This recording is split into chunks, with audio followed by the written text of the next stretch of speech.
Ulit. Sabi ko, angka. Yeah.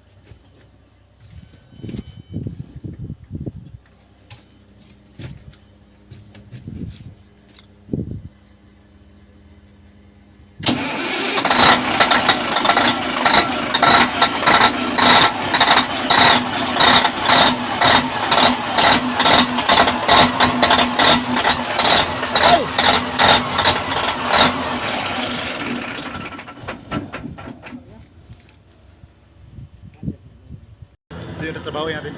So, ito nga mga buddy, ito yung problema. So, chinik na natin yung harness, okay yung harness. Yung injector natin, okay yan. So, ito. Yung hose na yan, galingan doon sa tangki.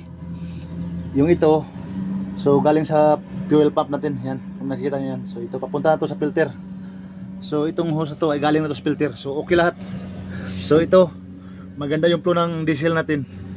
Yung linya na to papunta sa ano to, papunta sa injector. So yung engine natin ay C18 engine, Caterpillar. So ito, okay lahat.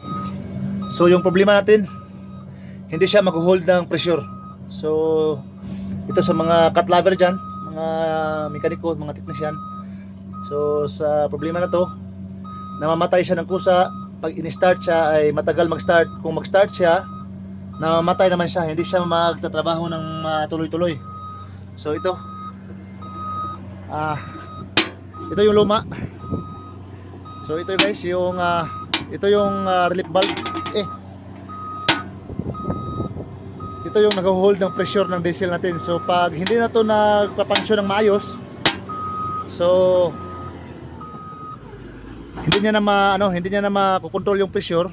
Pag singaw na to, so wala nang pressure na nag-standby doon sa loob ng ating fuel gallery ng injector. So maglulo power siya at saka kusang mamatay yung engine natin. So ito, meron tayong nirab out na isang pisa ito. So ito, stock up na to, wala nang silbi ito. Lagi na siyang open. Hindi niya na makokontrol yung diesel natin. So walang pressure sa loob. So ito yung kapalit natin. So ito, sasalpak natin doon sa sa fuel gallery na yan. So try natin. Stuck up na siya. So yun guys, sa mga cut lover dyan, pag mayroong mga ganitong issue, okay naman yung injector natin, okay yung fuel line natin. So subukan yung tingnan yung relief valve dyan, kasi yan yung nag-hold ng return natin ng fuel. So pag hindi niya ma-hold yung pressure, 100% low power at saka hard starting. So yan, in-install natin yung nirab out natin na relief valve ng ng fuel. Yan sa return. So i-try natin paandarin ulit. Amigo!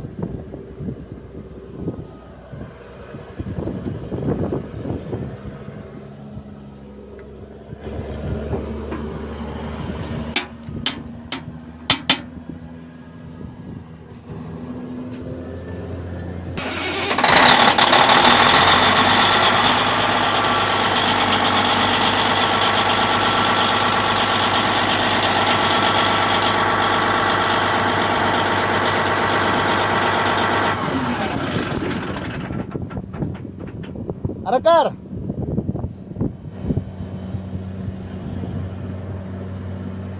Amigo!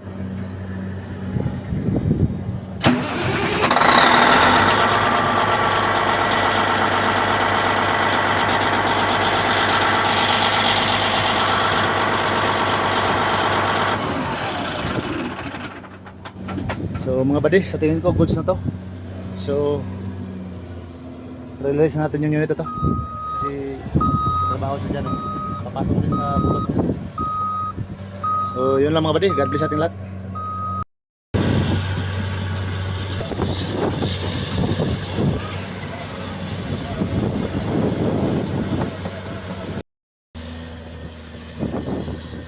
Ayan, observe mga natin sandali kung